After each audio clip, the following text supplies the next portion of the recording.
आज हम K24 India news channel की तरफ से JS बेदी जी के ऑफिस में आए हैं, जो कि Punjab and Haryana high court के वकील हैं और सुप्रीम कोर्ट में प्रैक्टिस भी करते हैं। बेदी साहब नमस्कार, आपका हमारे चैनल में स्वागत है। सर, हमने आपसे बात करनी है कि एक केस है आपके पास श्री श्याम सुंदर अग्रवाल जी का। जी हाँ जी सर, जैसे कि एक राजेश वर्मा जी ETO कपूरथला ने सन 2014 में श्री श्याम सुंदर अग्रवाल जी को 2 करोड़ 22 लाख के चेक के अगेंस्ट में हरासमेंट करते हुए उस केस में श्री श्याम सुंदर अग्रवाल जी को आपने 15/11/22 को बरी कराया। बड़ी परेशानी का दौर था श्री श्याम सुंदर अग्रवाल जी का। आपका बड़ा नाम सुना तो हम आपके पास पहुंचे हैं। ऐसा कितने लोग व्यापारी छोटे छोटे हैं जो ऐसी परेशानियों में घिरे हुए हैं, आप उनके बारे में क्या कहना चाहोगे? नमस्कार। पंजाब एक्ट 2005 में पहले तो मैं श्याम सुंदर अग्रवाल जी के केस के मतलब में आपको थोड़ी जानकारी दे दूं। इनको कोई 4 सालों के केसों में विभाग ने डिमांड क्रिएट की थी। उस डिमांड क्रिएट के अगेंस्ट अभी श्याम सुंदर अग्रवाल जी अपील्स में थे। इनका मैटर वहाँ पर पेंडिंग था। During the pendency of that appeals Shyam सुंदर जी अग्रवाल से ज़बरदस्ती जोरा जब्ती कर लैंड रेवेन्यू एक्ट के under excise and taxation officer ने चेक्स वसूले थे 2 करोड़ 22 लाख रुपए की डिमांड के अगेंस्ट।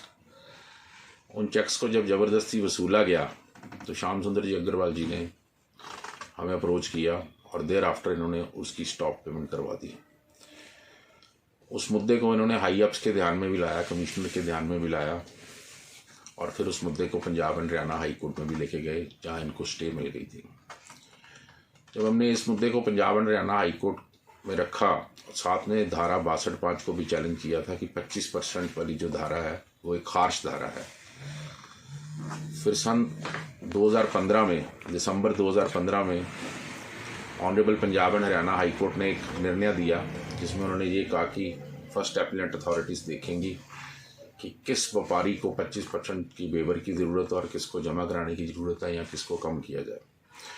बट श्याम सुंदर जी अग्रवाल के केस में एक नई विशेष डिपार्टमेंट ने जो काम किया वो ये कि जो इनसे चेक लिए गए वो धारा 138 में इन्होंने कपूरथला कोर्ट में एक कंप्लेंट फाइल कर दी और इनको अक्यूज्ड बना दिया और खुद कंप्लेनेंट बन गए। Excise and taxation department through Rajesh Verma case का नाम बना versus Shyam Sundar Agrawal who is the proprietor of the PK and company. उस केस में श्याम सुंदर जी अग्रवाल को कोई लगभग 2014 से लेकर अब 2022 तक ये लड़ाई लड़नी पड़ी, क्योंकि विभाग ये कहता था कि ये चेक्स जो इन्होंने पेमेंट स्टॉप कराई है उसका पैसा इनसे लेना बनता, नहीं तो इनको सज़ा मिलेगी, he will be guilty for that। जब 15/11/2022 को कपूरथला कोर्ट में मैटर फिक्स हुआ तो मैटर को हमने आर्गू किया और बताया कि ये जो डेट है, पहले तो ये लीगली इन्फोर्सेबल डेट नहीं है because matter is pending.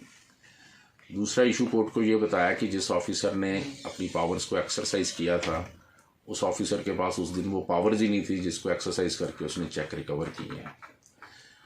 Number 3 पे उनके कुछ मुद्दे ऐसे भी रखे गए कि ये एक प्राइवेट लड़ाई की तरह उस एक्साइज एंड टैक्सेशन ऑफिसर ने एक कंप्लेंट फाइल कर दी, जबकि जब भी कोई चेक का मामला विभाग के पास आता है तो विभाग इन इट सेल्फ उसको डील करता है, क्योंकि विभाग के पास और भी कई सारी पावर्स होती हैं इन केसेस को डील करने की, थ्रू प्रॉपर्टी अटैचमेंट और रिकवरी करने के कई और साधन होते हैं। बट इसमें एक जातिन रंजिश निकालने के लिए ये मुद्दे को कपूरथला कोर्ट में लेके जाया गया। 138 में इसकी कंप्लेंट फाइल की गई, बट उस दिन सारी दलीलों को सुनते हुए कि ये लीगली इन्फोर्सेबल डेट नहीं है, 15/11/2022 को कपूरथला कोर्ट ने मिस्टर श्याम सुंदर अग्रवाल जो कि PK एंड कंपनी के प्रोप्राइटर हैं उनको बरी किया। अब आपका दूसरा सवाल था कि जो व्यापारियों के साथ आगे भी ऐसे धक्के हुए हैं या हो रहे हैं उनके लिए क्या समाधान है और उनको क्या करना चाहिए। सबसे पहले तो मेरी उन सब व्यापारी भाइयों से यही विनती है कि किसी को भी इस चीज़ के आगे सरेंडर नहीं करना चाहिए कि अगर विभाग उनके साथ कोई धक्काशाही कर रहा है तो उसको अपनी आवाज़ उठानी चाहिए, क्योंकि कोर्ट्स हमेशा हर वक्त सही व्यापारी के हक में होती हैं। सवाल सिर्फ इतना होता है कि हमें अपने फैक्ट्स को क्लियरली कोर्ट्स को बताने की ज़रूरत होती है, और कुछ मेहनत करके लॉ पॉइंट्स जो होते हैं उनको जब जजिस के समक्ष रखा जाता है तो आज भी न्याय प्रणाली में लोगों को न्याय मिलता है। जैसे कि श्याम सुंदर अग्रवाल जी से चाहे इतनी बड़ी रकम के चेक्स वसूले गए थे 2 करोड़ 22 लाख की डिमांड के अगेंस्ट, परंतु जब जजेस ने इसको एग्जामिन किया और उन्होंने ये होल्ड किया कि ये इनकी देनदारी बनती नहीं जिस दिन उनसे चेक लेके गए हैं, तो इनको बाइज्जत बरी किया गया।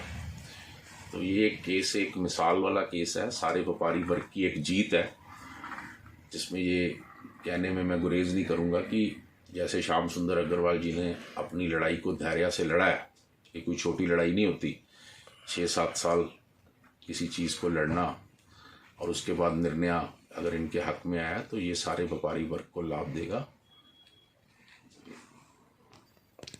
जैसे कि किसी व्यापारी को या आम इंसान को कानून की इतनी समझ नहीं है और वो इस हक में भी नहीं है, उसके पास इतना पैसा भी नहीं है, तो क्या आप उनके केस फ्री में या किसी भी तरह की उनकी हेल्प कर सकते हो?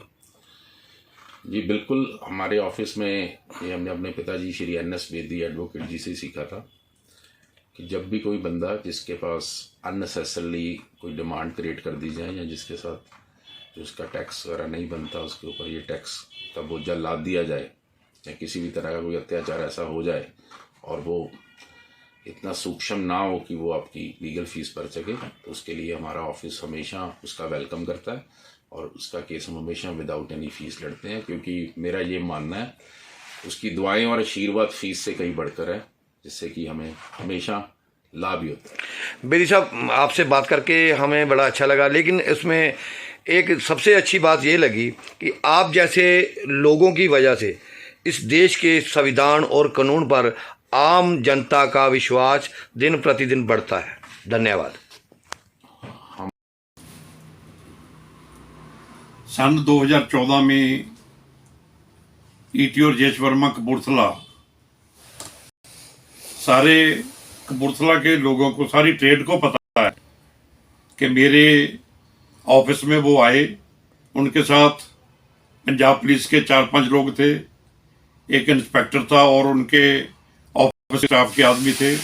उन्होंने मेरे से जबरदस्ती मेरे को डरा धमका के हाथ कड़ी ऐसे दिखा करके कांस्टेबल रिवॉल्वर हाथ में लेकर बैठे थे।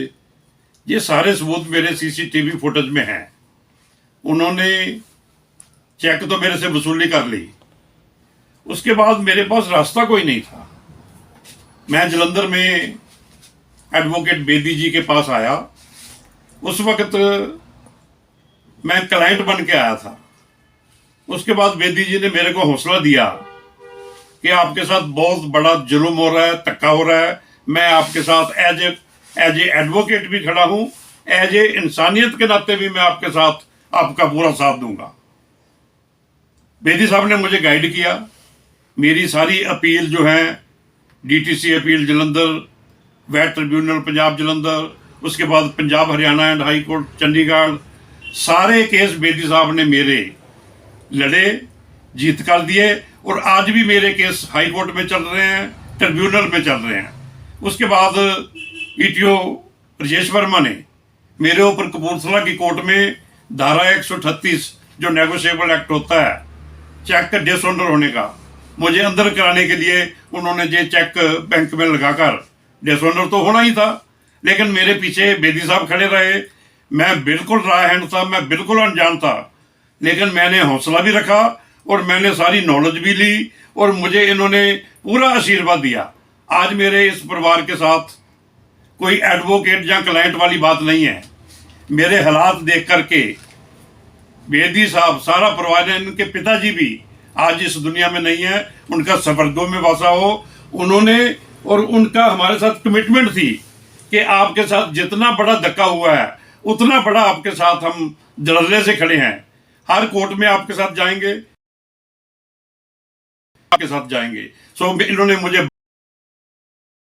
वादा किया और मैं इनका ऋणी हूं और मैं सारी ट्रेड को ये बेनती करता हूं कि लीगली अपने जितने भी राइट बनते हैं वो अपना कोर्ट में जाकर, ऑफिस में जाकर, सरकार के पास जाकर, किसी के पास कर भी आपको लड़ना पड़े तो आपको लड़ना चाहिए, आपको हथियार नहीं फेंकने चाहिए। बहुत बहुत धन्यवाद।